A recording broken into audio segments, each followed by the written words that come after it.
And could somebody on the Zoom please confirm you can hear me? Yep, they can. As you know, we have nightmares with getting the Zoom to work, so hopefully everything is okay. Anyway, first of all, I must apologise from our president, Chris Berry, who's unable to be here today because he's at an open day at Cardiff University. You've probably seen in the news the huge cuts to university funding, following on from the museum cuts. Fortunately, at the moment, Earth Sciences seems to be surviving, but it's even more important than ever to recruit students for next year. So Chris is looking after that this morning. Anyway, he hopes he'll be here for the AGM, which is our next meeting. I'll mention that at the end. So our lecture today is a joint effort to be given by Doctors Phillipa, Towler and our own Kevin Privet, and is entitled Unearthing the Letters of William Smith. Full transcriptions reveal so much more, and they will explain the work that they've been doing. Phillipa is a hydrogeologist with a BSc from Bristol and a PhD from the University of Bath. For much of her career, she's investigated landfill contamination and the effects of that on groundwater quality. She's had a career in land quality management and decommissioning projects throughout the UK, including that of Harwell.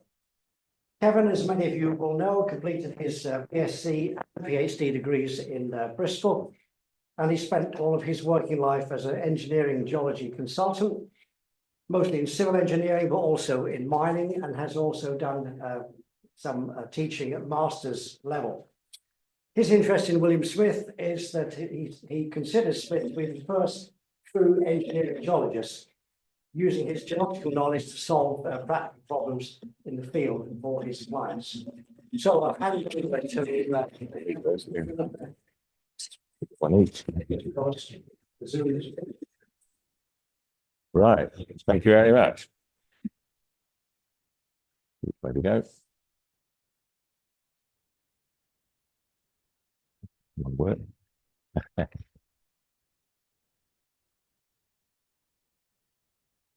I'm not getting a response. Ah.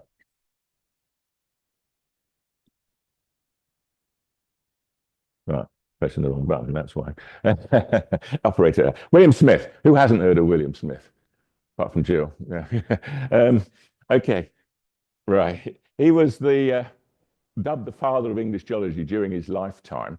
He was one of the very first geologists, and as John has just said, I think probably the first applied geologist. And the Oxford University Museum of Natural History has a collection of William Smith documents, including over 800 letters written to and from Smith. And they set up a project a couple of years ago to transcribe the letters. So they're trying to digitize them all, put them all online, and then they want to have a Word document that people can read alongside it, rather than having to sort of struggle through the handwriting, a lot of which is very difficult, and some of it's actually impossible to read. And Phillipa was one of the very first volunteers, along with a few other people, and the volunteers sort of, apart from Phillipa, sort of fell by the wayside. So because the rules were that you needed 2 people to look at each document, I had my arm twisted to become a volunteer. And the 2 of us, being applied geologists, we actually got into and quite fascinated by some of the things that are in the letters. And we started a little database on a spreadsheet, just noting what was in the letters and who the people were and the dates and things. And since then, we've been, if you like, mining this data, getting some information from it, purely for personal interest. And we've got a few things that we found. So today's talk, we're going to be telling you how we did this, and also some of the things we find interesting. Hopefully, you'll find interesting as well. Oops. All the images we have of William Smith tend to be from later life. This one here is the bust in the museum. This one and the one up here, which look to be the same image, flipped. They are self-portraits. This one in the hat, and this one waving the hat. He's slightly younger there. He has hair there. Phillipa is going to talk about these are 2 paintings. Over here on the right are logos used by the Geological Society. And this one here in the middle is on a stone monument in Holcombe Hall called the Leicester Monument. Now, quick review of his life. He was born in 1769, son of a blacksmith in Churchill in Oxfordshire. And he trained as a land surveyor. And his first actual job was in the 1790s, where he was doing survey work for the construction of the Somerset Coal Canal. Some of you have been there. We went there on a trip with Maurice Tucker in September 21, so you'll have seen the sites. And it was there that he realized that there was this order of the geological strata. No one seemed to have realized this before. Everybody was collecting fossils as curiosities and putting them in their cabinets of curiosity. But he realized, because they were doing two parallel branches of this canal in separate valleys, they came across, when they were digging, the same fossils, the same rocks in the same order. So he thought, oh, there's something to this. And that's where it all started. Then in 1799, he produced the first geological map in the country, possibly the first one in the world, but I don't know about that, which was a little map around the centre of Bath. And then when he left the canal company, he worked for himself as a consultant.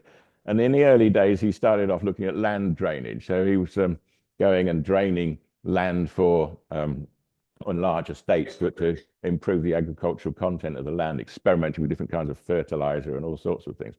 And he was also at the same time promoting his views on the order of strata, in the fact that he was using it to try and find coal, because coal was the greatest thing since sliced bread at that particular time. And he was using his knowledge to look for coal on country estates. And his lifelong unpaid project, you probably know, it's the construction or the mapping of England, Wales, and parts of Scotland that he published in 1815. You may know it as the map that changed the world. And his foresight really was to use geology for commercial means, rather than, as I say, just collecting fossils as most other people did as curiosities. 1819, he was bankrupted in a Bath stone mine, which he owned. Again, some of you visited that mine with Maurice Tucker. And he struggled financially, most of his life, because he was trying to balance his unpaid mapping work with his paid consultancy work.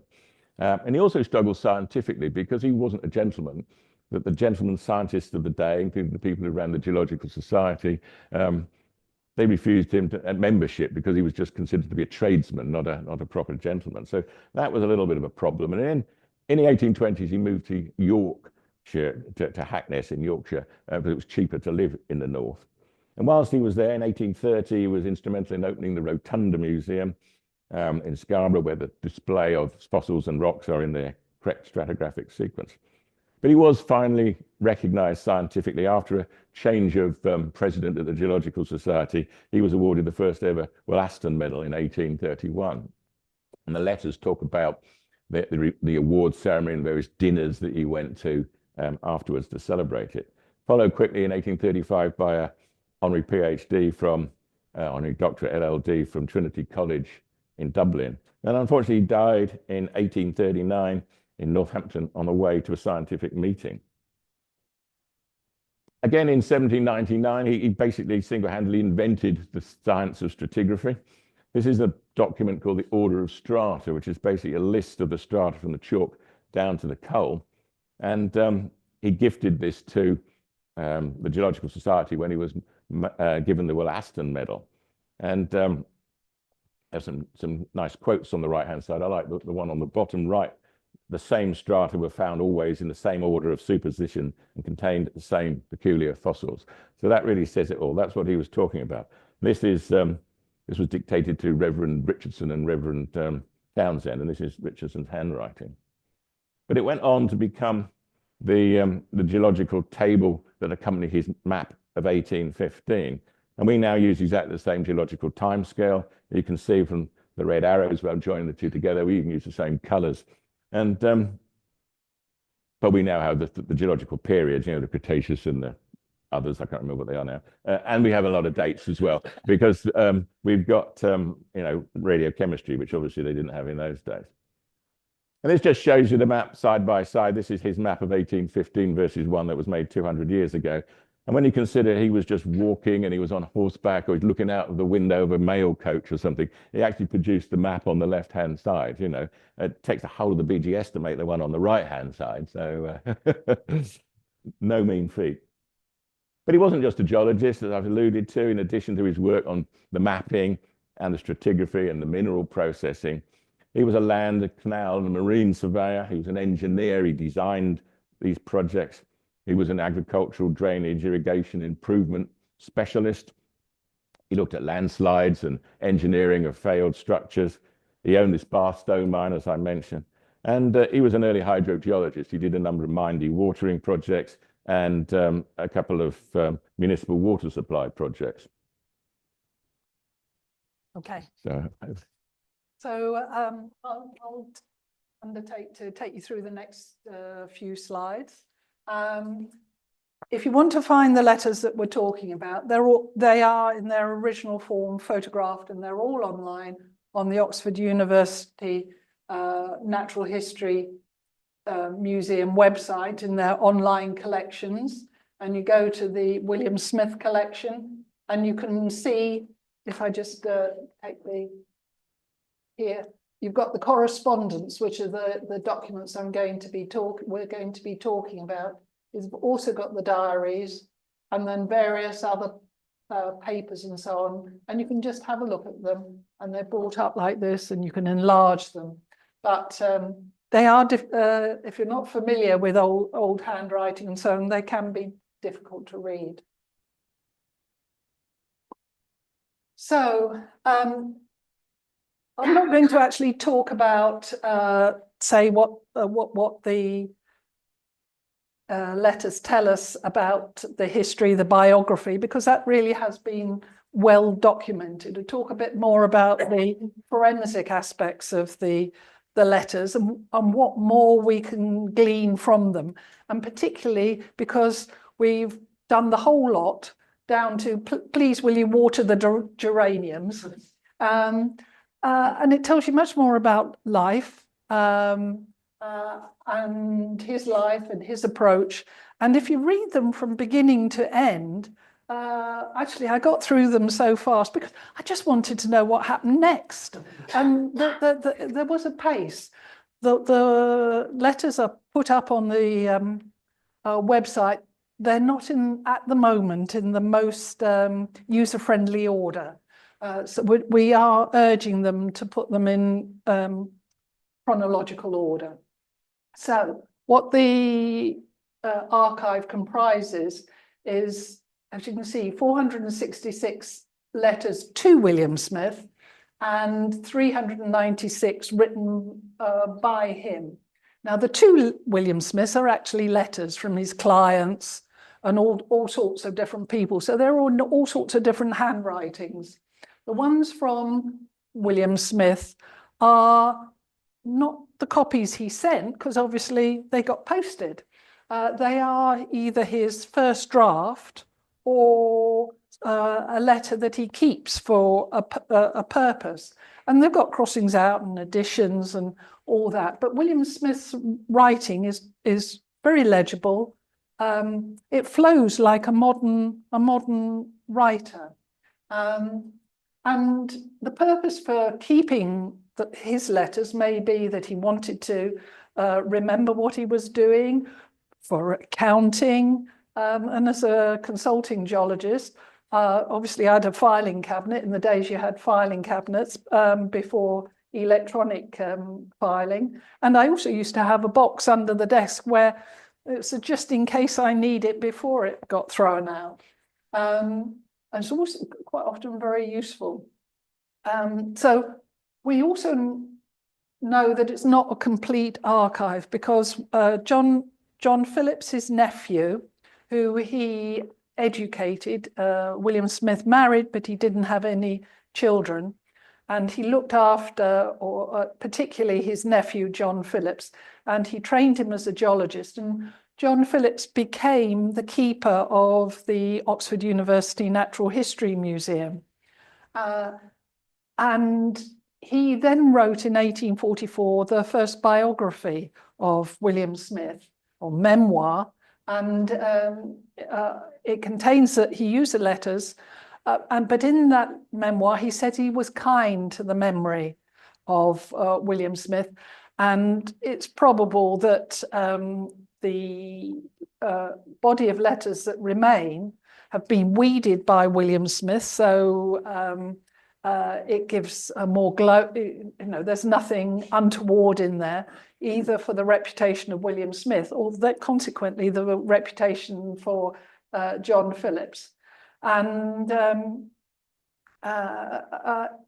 William Smith, I think, at one point in Hackness found that he got a load of mouldy letters, so they probably went. And also, just through the process of them being in a box in the museum, they might have just lost. So that's what we've got left with, but it still gives us not a complete record, but a very good record. So it's been sorted many times. It supports the memoir. Just maybe, reputational management by John Phillips. And what we were looking for were the things that Phillips might have missed. So because we're here in South Wales, I've extracted some of the most important letters that were written to William Smith. Thomas Jones, and you'll see that actually that they're all the first ones are MPs.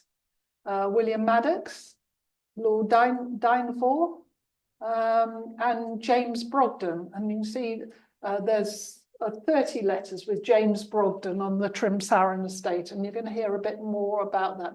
But he was MP for Launceston down in Cornwall. And of course, these weren't necessarily homegrown Welshmen.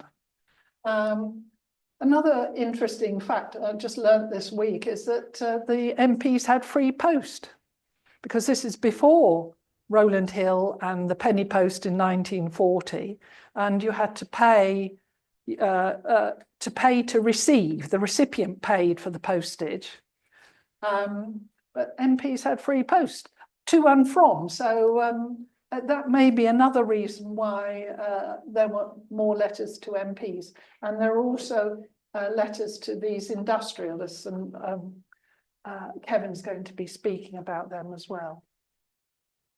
And then here are ones written by William in their first draft form or whatever. So there's 70 gone through, and keyword Wales. He was working in the Larne, Kidwelly area for James Brogden between those dates. In 1809, he did have a holiday. He obviously went off and looked at the rocks in the Tenby area. As I said, he got replies from those people, and there are these various other people were very prominent during that same period and mentioned Wales, or the geology of Wales, or whatever. So, and I plotted out the numbers of letters over time, and you would expect to see maybe a more bell-shaped distribution, one would have thought, as his consultancy business grew and then it tailed off. But it's definitely skewed, with the most in 1810. Why that particular year, don't know. If you think that he was writing his or publishing his map in 1815, you would have thought there'd be loads of letters going backwards and forth. So this does show you that probably a lot are missing, and also perhaps gives you an idea of where else to look, which is another reason for doing this. And here we are, the different handwriting styles. Obviously, William had good days and bad days. He was writing in good light and poor light. Sometimes he was ill. Sometimes he had too much cider. And he was told off by Richardson, if he laid off the drink, he'd get on with his map much better, in one of the letters. And also in the bill of receipts for Scarborough when he died, it does itemize how much alcohol he and his wife consumed, and it was a lot. I might calculate units, and he might have died of a chill aggravated by sclerosis of the liver, but I'm not a doctor of medicine. Here, there's a good William Smith, and you can see he does his curly cues up on his D's. And also he's writing to the Duke, I think that one's to the Duke of Bedford in 1804 at Woburn. So he's showing a lot of deference. This one is either tired, maybe not very well, or bad candlelight, but you can see a bit of a difference. Then it also shows you, this is in a book by Morton. This doesn't look anything like William Smith's handwriting. This isn't William Smith's. It's either been reproduced for the purposes of the book, but it's not his handwriting, as you can see. So it also helps now with fraud and such like. Is it a fake? And it also helps with finding things, which I'll tell you about. So this is another example of handwriting. The one on the left is written by William Scarfe, who's probably a foreman over in Suffolk. And I found it a bit hard, although it's easy to see the letters, it was a bit hard to work it out at first. But my family's from Suffolk, and when you read it out, suddenly realised, and you put on my grandma's accent, it's real Suffolk, and it's phonetic writing because CAMS, I came, or whatever is written as CAM. We did or done, something was done as DON. There's a great deal of water about. Instead of DEAL, it's DELE. And then suddenly it just demystifies. So that's one thing. Now, James Brogden, the MP for Launceston, the person who owned the area around Trimsaran and Kidwelly, he had this really sloping style. And again, it was very difficult to read. But then suddenly, it's just like, you know, getting into sedimentary rocks or something. Suddenly, the scales fall away and one can begin to read it. I was quite good at it when I was reading one after the other. It gets a bit, I think that's the expense, which many will vary. But and that's the purpose of why we've done the transcriptions, is so that people just don't go, oh, I can't be bothered with this. So that is the real purpose. Let me know. Okay, so things that we also pick up on. I had previously done a course on secretary hand, just out of interest. And then I found that older people had characteristics of secretary hand. There's ways of abbreviating things. It's very useful. I also say having a few grey hairs is very useful as well, because spellings one is can sort of sort out. William Smith spelt in the modern way. There are lots of abbreviations, and this is this hangover from secretary hand, which if you're familiar with it, it's relatively easy. Of course, well, I was brought up in rods, poles and perches, furlongs and all that, and can't quite remember all the numbers in the, but I can recognise the words and, you know, understand what a country perch is, a country mile. I must admit I hadn't heard of a chaldron of coal as a particular unit. Did very usefully just put it into Google. And then the other thing I quite liked, instead of just writing yours sincerely, there are lots of wonderful sign-offs, which I think would brighten up an email. So we created a database, the accession number, and we did it chronologically, date, author, and so on. But the important thing is we produce keywords, and the keywords that we noted were based on names, places, anything that was geological, fossil, strata, whatever, and then interesting words such as steam engines. He was really into his steam engines. And then there's a column for comments. But we can sort and do all sorts of things with this.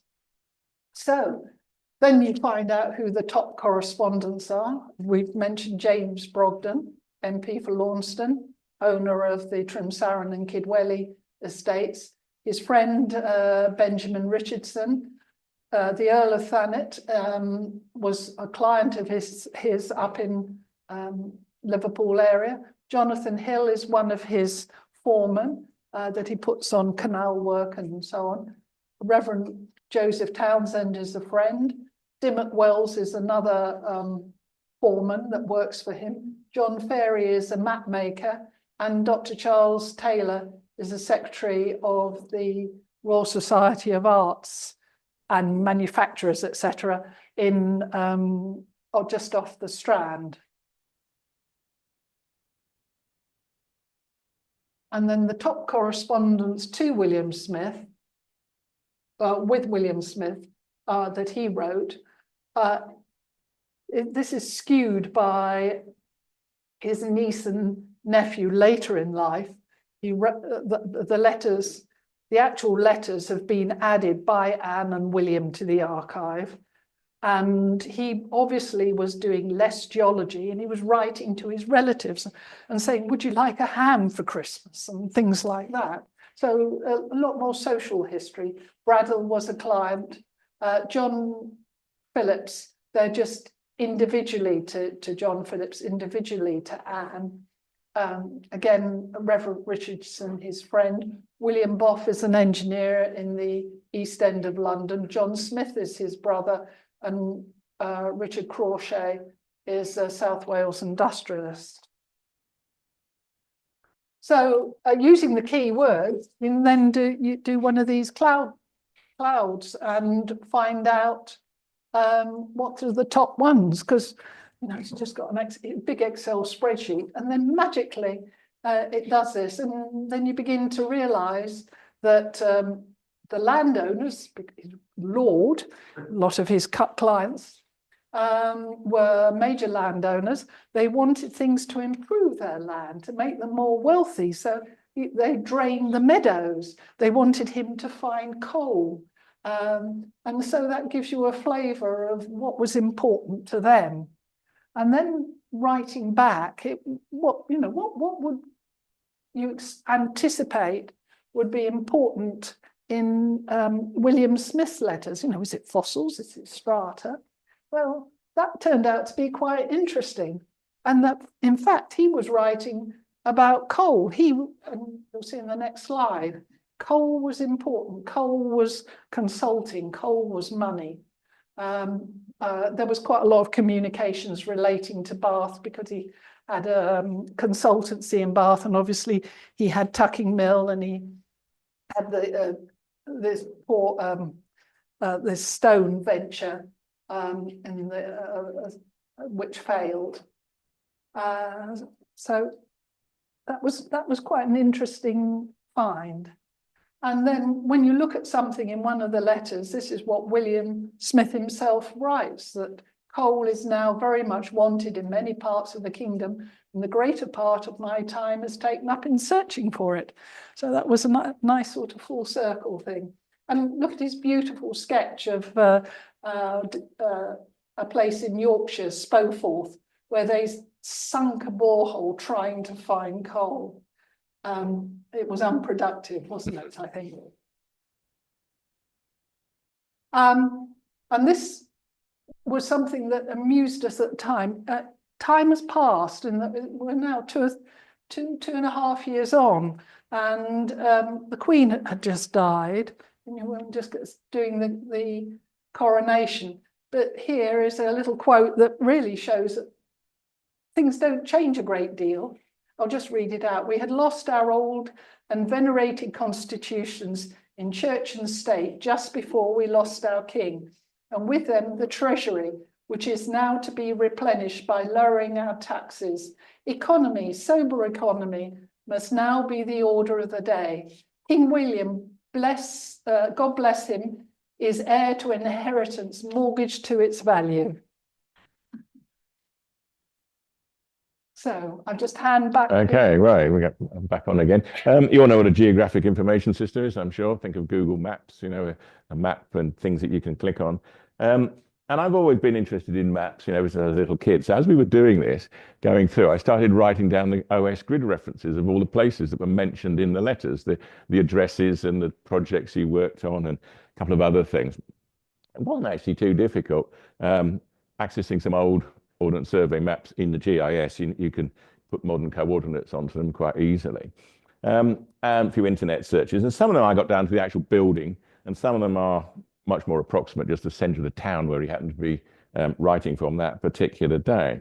But it does allow you to sort of mix different data sets together and see what's going on. So it's all free, most of it's free. QGIS is an open source free GIS software package. There's a lot of data out there on various websites that you can just tap into and get various things from third parties. And there are quite a few layers that you'd have to pay for, but luckily I have a contacts with a Portsmouth University, so I get these for nothing. So what I thought I'd do, just show you some of the examples, things that sort of interested me as we were going through doing this. Now, these are the locations where Smith wrote letters from. And you have to remember that in those days, writing was the only real form of communication. So if you wanted to contact your drillers or you wanted to contact your client, you would write a letter. And so he would be around the country and he would be writing letters. And this second picture is the correspondence where he was writing letters to, or people were writing to him from, a bit more wider in geographic spread. And these are what I call other locations. These are things like monuments or projects or the church where he died, things like that, which I just added in from other sources that weren't necessarily in the letters. And this is them all together just to show you the sort of spread of where he got to. And then one year he said he traveled 10,000 miles, and the letters are number of letters saying he's completely knackered, having done this and done that, and he hasn't slept for 3 days. And if you consider 10,000 miles on horseback, on foot, and on mail coach, I mean, that's not bad, you know. But he's writes lots of things that Phillipa and I, you know, we would write the same thing to our clients today, you know, or before he retired anyway. He's late for a meeting, so he writes to somebody, I can't make the meeting tomorrow morning. Can we make it a week on Wednesday because I'm stuck in Yorkshire, you know, something like this. He's always chasing unpaid invoices, which is a familiar one. He writes to the drillers and says things like, don't forget to take a sample at every change of stratum when you're doing the boreholes. And latterly, when they started producing railways, when the railways were beginning to be built late in his life, he was bemoaning the fact in one letter that people buy pieces of land along the route where the railway is going to be. So when the rich coal owner has to build the railway through, he's got to pay a lot of wayleave money to let you let him cross your land. And this is something we still get today, and we call these things ransom strips. So that nothing is new. This is Carey's map of 1794. It's a map of the whole of Britain, and it's probably the one that Smith would have used on a sort of day-to-day basis. But I've just put it here with all the South Wales locations for you to see. Stretches from Haverfordwest over here down to Cardiff, just in the bottom right-hand corner, and Gower is obviously there in the middle. And you can see the sort of areas where things were happening, where he was working in South Wales. This is the same map, the same data, just with a different map. So this is Smith's actual geology map of 1815. The black are the coal measures, the blue is the carb limestone, the brown is the old red sandstone, and then the grey are the other lower Paleozoics, things he calls kilas, which I think is a word they use in Cornwall quite a lot. But you look, move into Merthyr Tydfil. These are the locations that people who wrote to in Merthyr. I put it on an 1890 Ordnance Survey map, obviously after Smith's time, but it shows you the sort of industrialization of the valley. And what he was doing was writing to the ironmasters, basically. So, as Phillipa mentioned, Richard Crawshay was one of his friends. He was often writing to Smith saying, why don't you publish your map? Why don't you publish your ideas on stratigraphy before someone else does? But of course, it's all right for him to say that. He's got plenty of money. Smith has to be out actually earning the money. So, and it costs an awful lot of money to publish a map, thousands and thousands of pounds, even in those days, for publishing costs. But in his turn, Smith's writing back to Crawshay and saying he'll find some sources of iron ore, coal, limestone for the expansion of the Gwyllfryn Iron Works. And the other two, Humphrey and Privet, they were both manufacturers of steam engines. And the steam engines they made were quite cheap, quite simple to use. And he once Smith wrote to one of his clients saying for £500 you could set up with a steam engine and the various bits and pieces to be able to open a mine. So that was like the opening price in those days to open a mine. He did start writing to Privet after reading about steam engines in a newspaper. And he chased him up, and then the correspondence developed. And he's forever sort of writing back saying, I've got a client in Norfolk who wants to pump some water, how much for a steam engine? And I want to open a coal mine somewhere, something like this. I need a winding engine, things like this. So he orders some for his clients. He asks for details that he can give back to the clients. And then he feeds back to Privet. There's one letter where he says, actually, I find out now that 2 small steam engines are better than 1 large steam engine on the average coal mine. So there's a sort of toing and froing over the years, which I found quite interesting. And this is where the Kidwelly works were. These are locations owned by Brogden. Smith upgraded the harbour at Kidwelly and made a new canal cut and a sort of flushing basin for the canal to get the mud out of the canal. And so the Kidwelly Quay, which is here, is at the end of the canal. It's called the Thomas Keimer Canal. And it was actually the first canal to be built in Wales. And it really put Kidwelly on the map as being a really good advanced coal port. Connected to the mines in the Gwendryth Valley. So the coal came down from the Gwendryth into the quay and off in ships. Of course, these were sort of superseded when the railways came, and I'm sure you understand, Newport, everywhere else, Llanelli, Swansea. But that building there is the Pelican Inn, and that's where Smith stayed when he was working in Kidwelly. And this is Brogden's house in Wales. I think he had a big house in London, and he must have had one in Cornwall, but he owned the Trim Saran estate. So on the left-hand side is the tithe map showing the house in the red circle. And we've got the same information on the Ordnance Survey map from 1880, just to show you where it is. And you can see to the north Trim Saran Colliery. So this is a colliery that Smith started or helped get going. He did a lot of laboratory tests on the quality of the coal. Brogden was in the right place to mine the coal, because this is the BGS layers on top of the same map now. So we've got the red lines. Most of them are coal seams. The ones that go across, the big ones, are major faults. They don't differentiate on the website unless you click on them. But you can see Trim Saran right there in amongst a load of coal seams, just ripe for development. This is actually the Mining Remediation Authority data. Used to be called the Coal Authority, and they publish these maps online that you can look at, or you can tap into electronically if you want to put them in your own GIS system.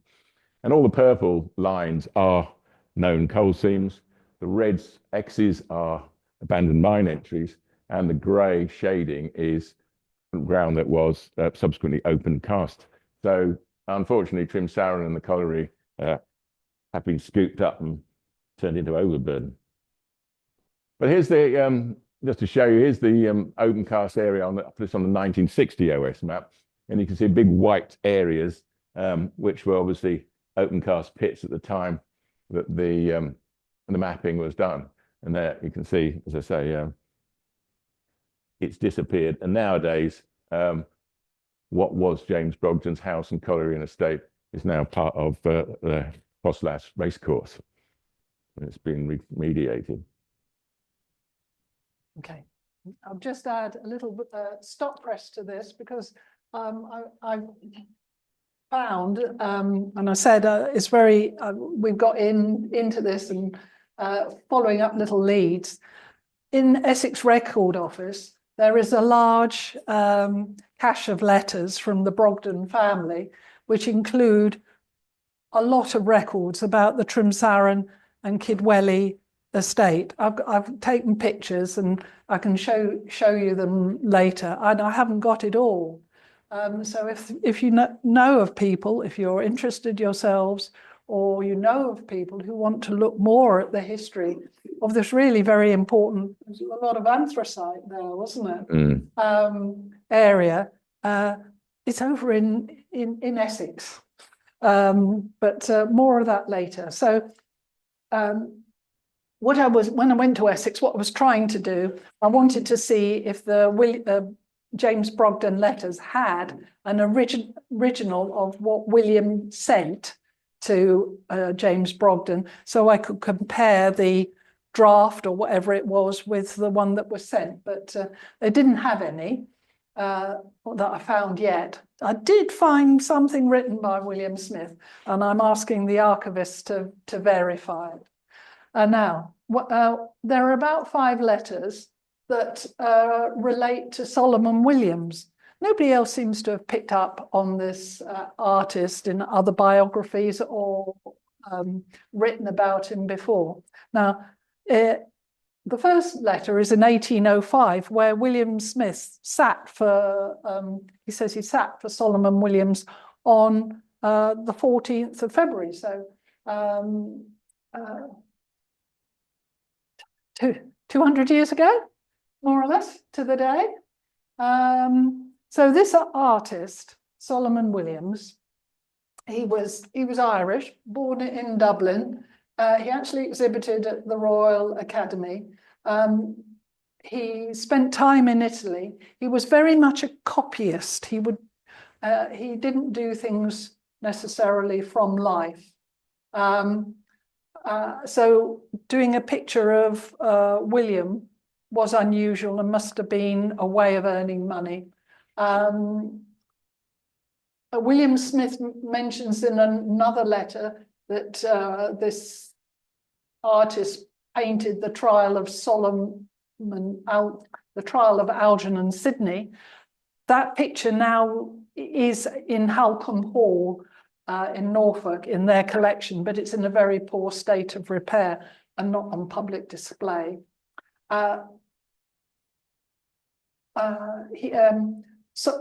William Smith offered Solomon Williams accommodation in London. He stored his letters, his paintings for a while, because this is written in the exchange of letters. But Solomon Williams went back to Ireland and settled there permanently.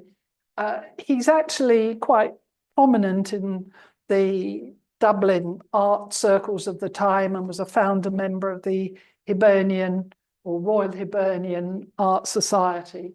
But his catalogue is a bit obscure, and he hasn't really got a consistent style. And I think that's because he was a copyist by sort of training. Those previous pictures are possibly the sort of things he could have done. Sorry, if I go back, I beg it. Oh.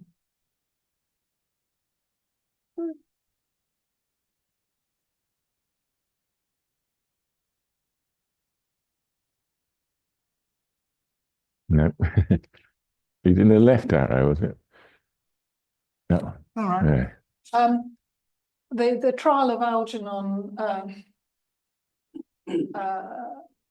Sidney is in the style of the top picture.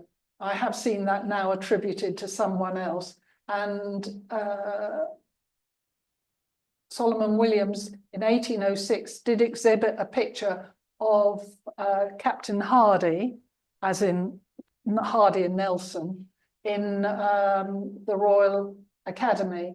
And that's one in the Greenwich Museum, which is unattributed and just says British School.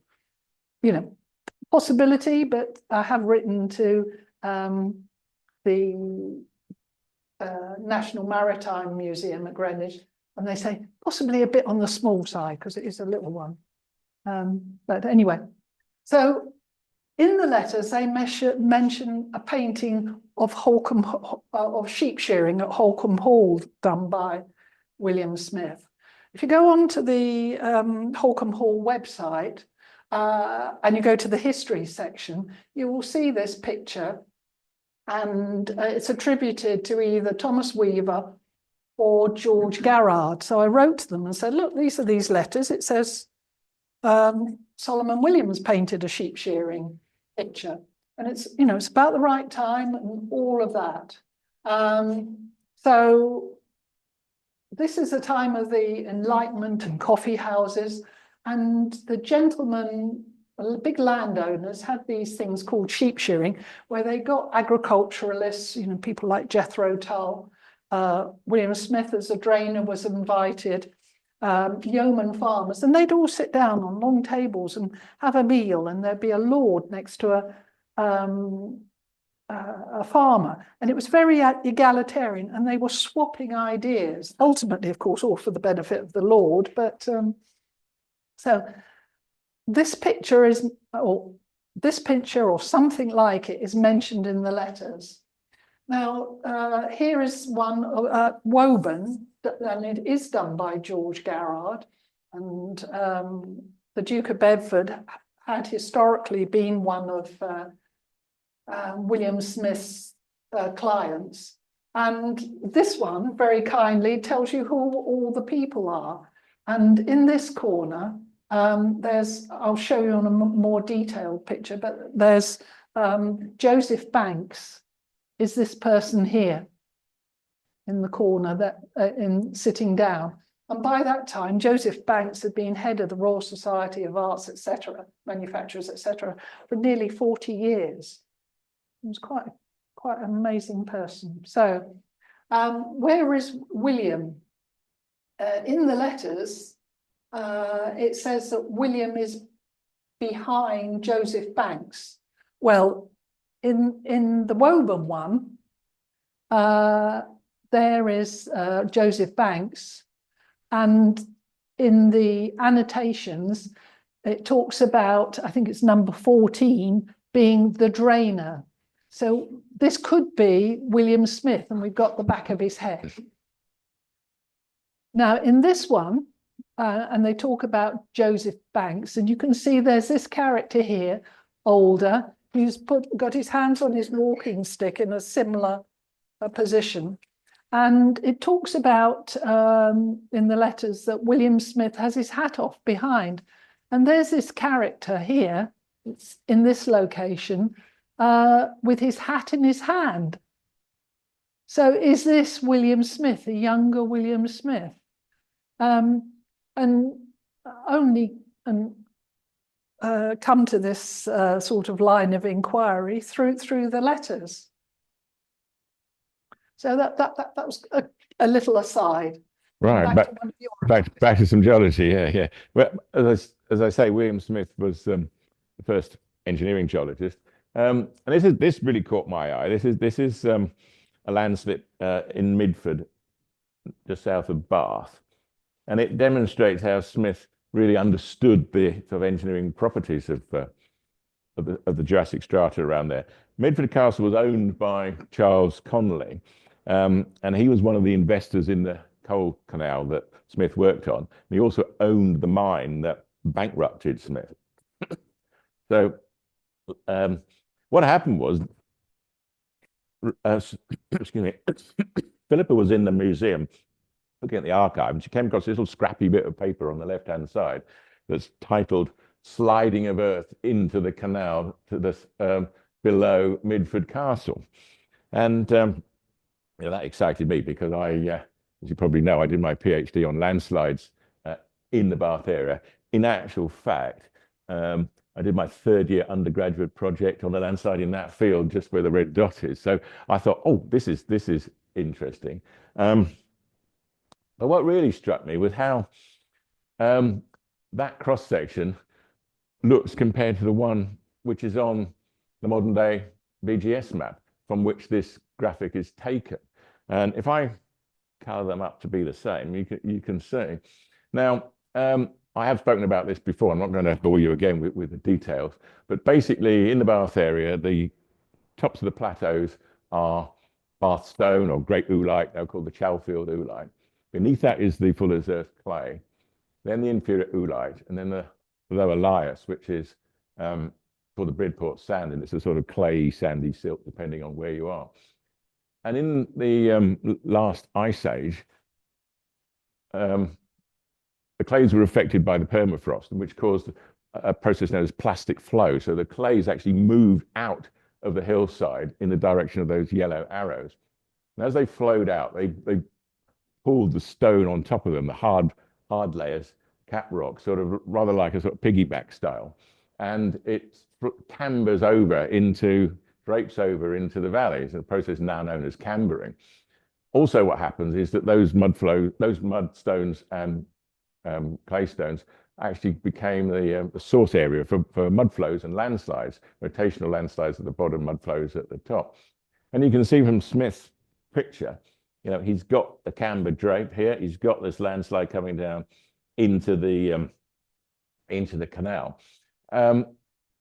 But this model on the right, as it appears on the BGS maps, that only came into being around about the 1960s.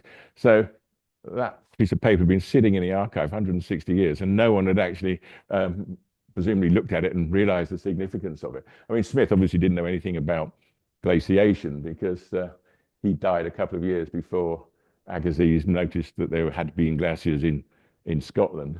So he was completely unaware of anything glacial. But to actually understand it, I thought was pretty amazing. So I thought, well, I'll see if I can find it then. So here's an Ordnance Survey map with Midford Castle, and I put the geology on. So the oolite is on the top of the plateau, this area on the left-hand side, and you come down the hill through the Fuller's Earth and the inferior oolite, and the canal is in blue at the bottom, and the railway line obviously was a later addition. But it becomes more interesting if you change the geology to the LiDAR image. And LiDAR, as you probably know, is a laser scanner, airborne laser scanner, and it produces, in this instance, something called the digital terrain model. So I get rid of the Ordnance Survey map. What's happened is you digitally remove all the trees and the buildings, anything that sort of stands up. So you can actually see the surface of the land. So here is the flat top of the Great Oolite. This line down here is the back scar of a landslide. These little sort of lumpy pieces that you can see, they're undoubtedly cambered blocks of limestone that have sort of slipped over the edge of the hill. And if you can just see, there's like a sort of a whisper here of something that goes down into the canal. And if I label it up, this is my interpretation. So this is definitely a mud flow, and this is probably the one that he's talking about. Further evidence, there are springs there are ponds, and it's usual that this kind of mud flow starts off, the trigger is water flowing in the limestone bands that are sort of contained within the Fuller's Earth clays. So there's Smith's landslide. So just a bit of fun, really. Anyway, back to Phillipa. Lunch, I know, is coming. So we wouldn't be consultants unless we said there's a bit more work to be done. So Solomon Williams, where is that first painting, the younger Smith painting that's referred to? Does it still exist somewhere? Is it unknown artist, British school, whatever? It would be lovely to try and find it. As I said, they're in the archives in the Oxford Museum. There are all these household accounts. The Scarborough Local History Society would love to see these. They do show that William Smith consumed a lot of alcohol. William Smith also was very interested in his family history because on his mother's side, the name Raleigh, and he wanted to prove that he was as good as the lords and that he worked for, and that he came from the Raleigh family. And I've got a little bit more if you're interested, but basically he only was able, he bought a history of the Raleigh family, and he couldn't get the generations to match. And so in the end, he concluded he wasn't related to Sir Walter Raleigh, but actually he was, because I'm into my family history. And then a little bit more, what we think the benefits of the work that we've done are that we've given you the complete history. We haven't just cherry picked. We've gone and looked at all the ink blots and everything else. We've made a database which then makes all these letters searchable for anybody who has a particular interest in a person or a place or whatever. We are recommending to the museum that the current way it's displayed is difficult to access. I think they're aware of it, but it's taken an inordinate amount of time for them to do anything about it. As you see from the graph, we can identify gaps. And it also says, well, if so-and-so wrote to him, there must be a reply. Where is it? And now people are, I think in a lockdown, there's a lot of stuff which is coming out from archives, and people are beginning to see the benefit of archives, and people are volunteering to do these transcriptions. And if you've got a grey hair, you really are onto a winner, because you know places, you know surnames, you know all these units. You're actually probably used to reading a lot of different types of writing, unlike Gen Z and all the other younger people. So where are they? And liaise with our other archives. And as I said, I will show you what I found about South Wales and Essex. And there we are. This is the fourth plinth in the Oxford University Museum, which was empty. And Kevin likes to have a little bit of fun. So there we are. Thank you.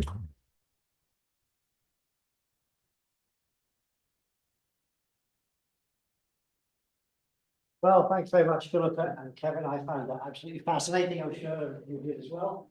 So are there any questions? Nigel.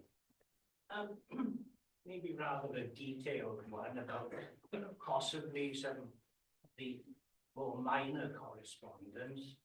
But I was intrigued by the one referring to Thomas John of the Havard estate. Well, I'm from Aberystwyth originally, and I was always fascinated by the Havard estate because I was taken as a small boy to see Havard Mansion, which was a beautiful Italianate design building. And it was empty, derelict, and walking around it, it was a tree. A few years later, very sadly, it was demolished. And it's now, as I suppose they call it, a country park.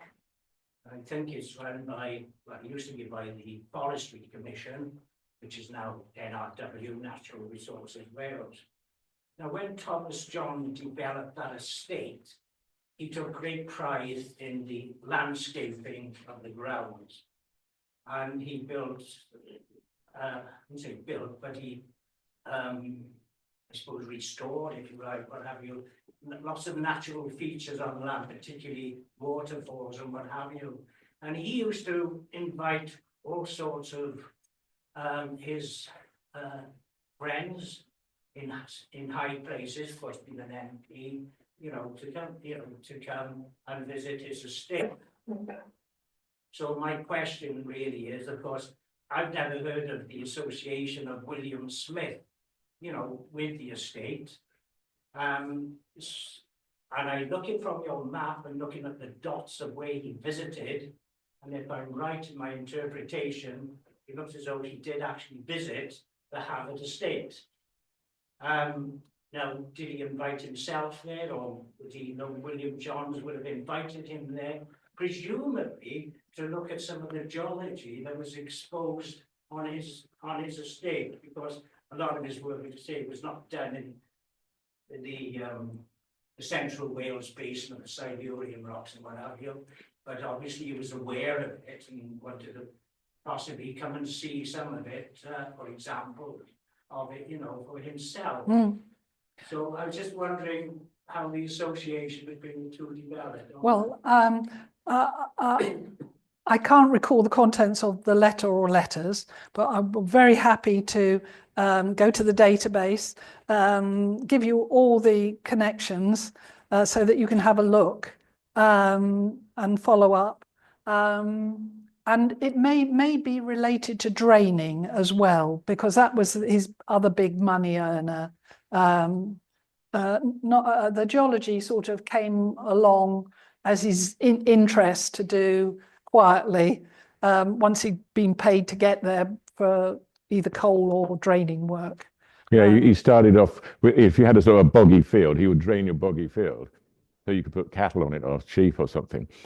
But sometimes it was too dry. So he did that. There was a lot of his work was producing water meadows, which were periodically flooded. So he built dams and water courses and little dikes and things so that you could drain it out, grow something on it, and then twice a year you let it flood to react, you know, regenerate the land, and then you blocked off the dams and the floodwater went away. You know, so it was, you know, actively managed in a sort of drainage, not just land drainage in the simplest way. So quite sophisticated. And I think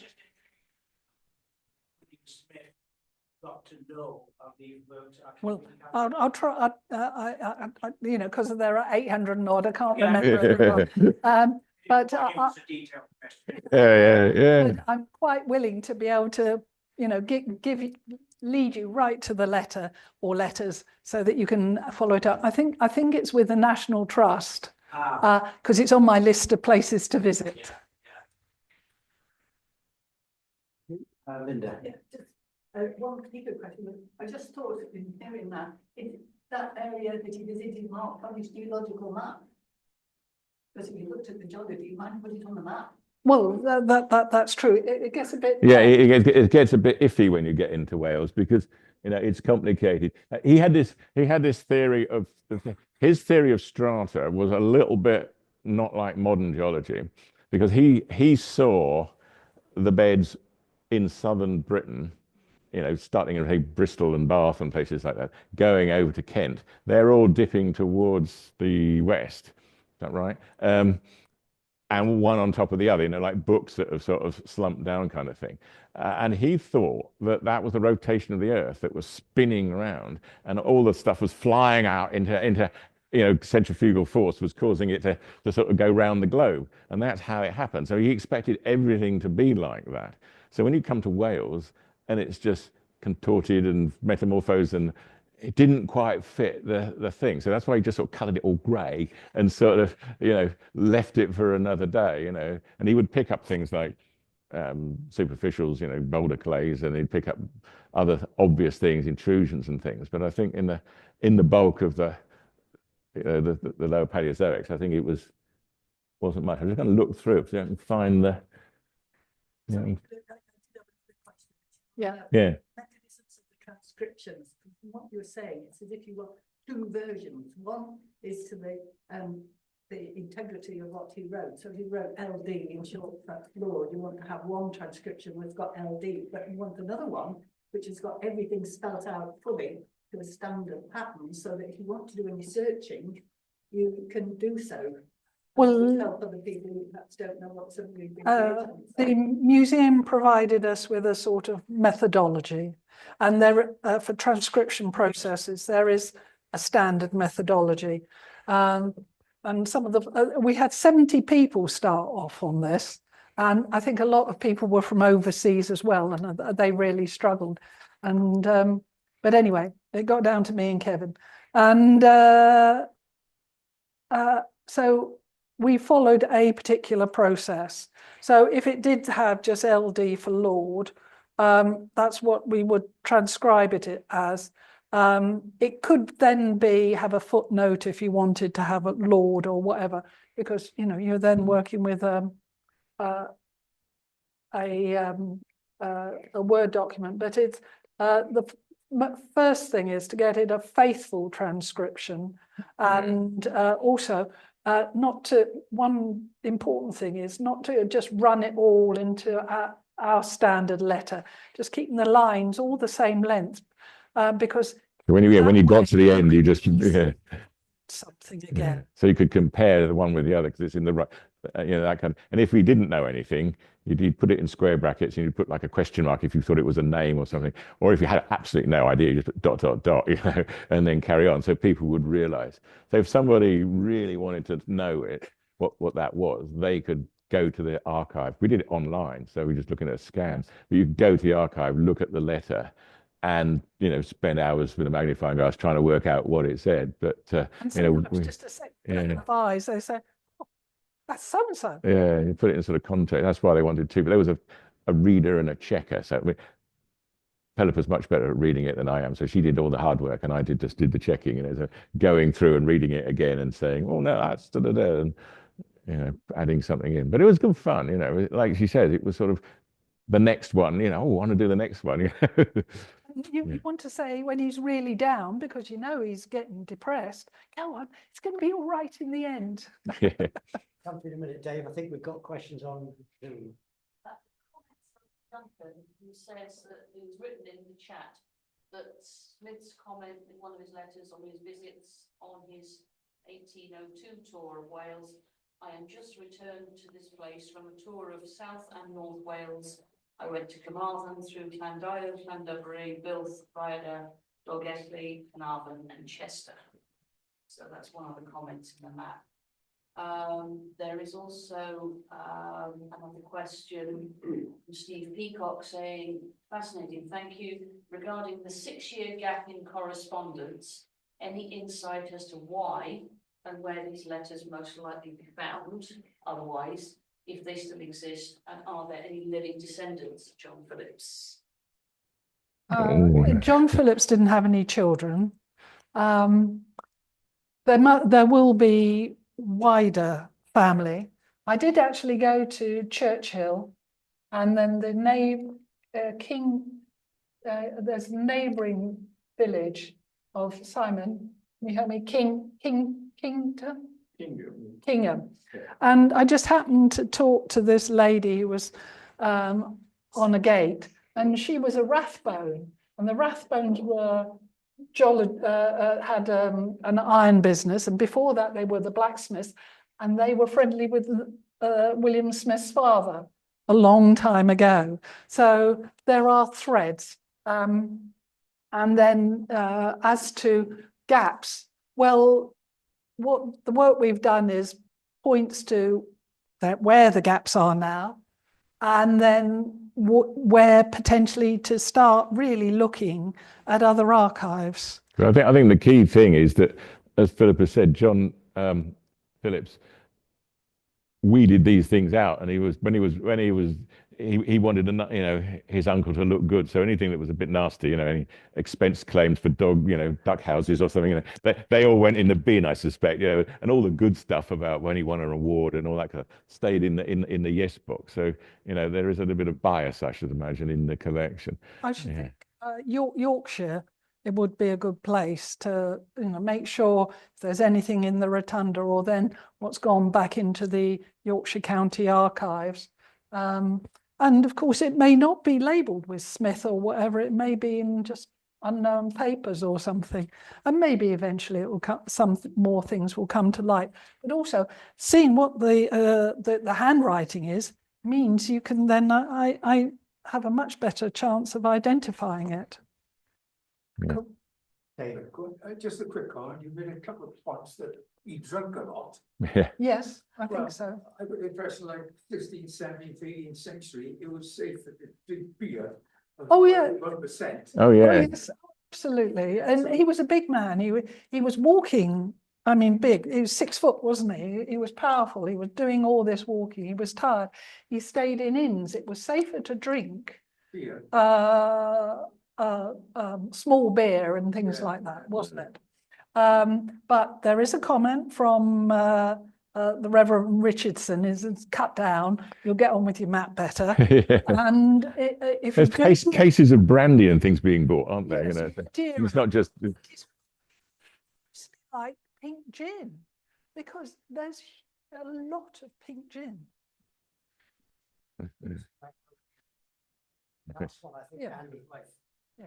Well, I'm just going to, as I grew up in that same valley in Hampstead, his drinking was probably not out of line with most of the Yeah.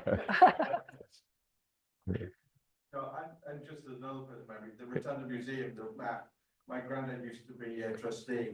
And I used to run round the top when I was about age 9. Now there's a big change in health and safety keep off. Oh, wow. Brilliant. Brilliant. Thanks, Andy. I'm just conscious of time because we have a booking at the pub, but I think we have our usual little thank you. Oh. I'm not sure which is which, but you. Oh, thank you very much. We'll fight later about it. Yeah. Oh, thank you very much. Thank you, everybody. Yeah. Yeah.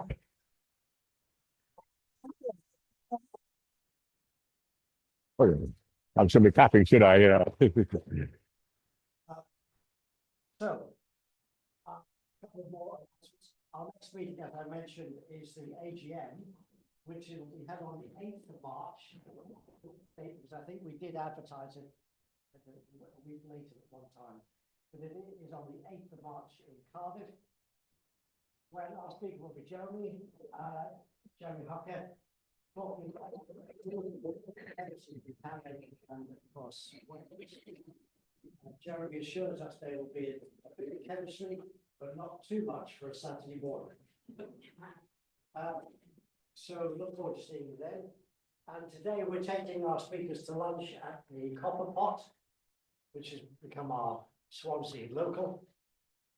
So anybody, you're all welcome to join us. If you don't know where it is, go back to the main road, back to the A48 and turn left. Keep going straight, and the Copper Pot is immediately before the first roundabout on the left-hand side.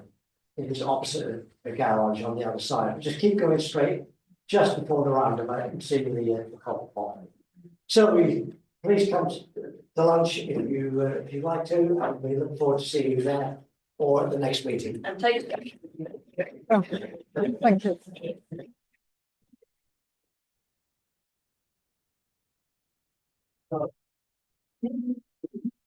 Thanks, John. That was brilliant.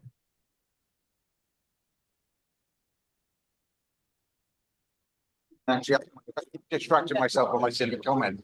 Are you going to be putting the results of your research online everywhere? Well,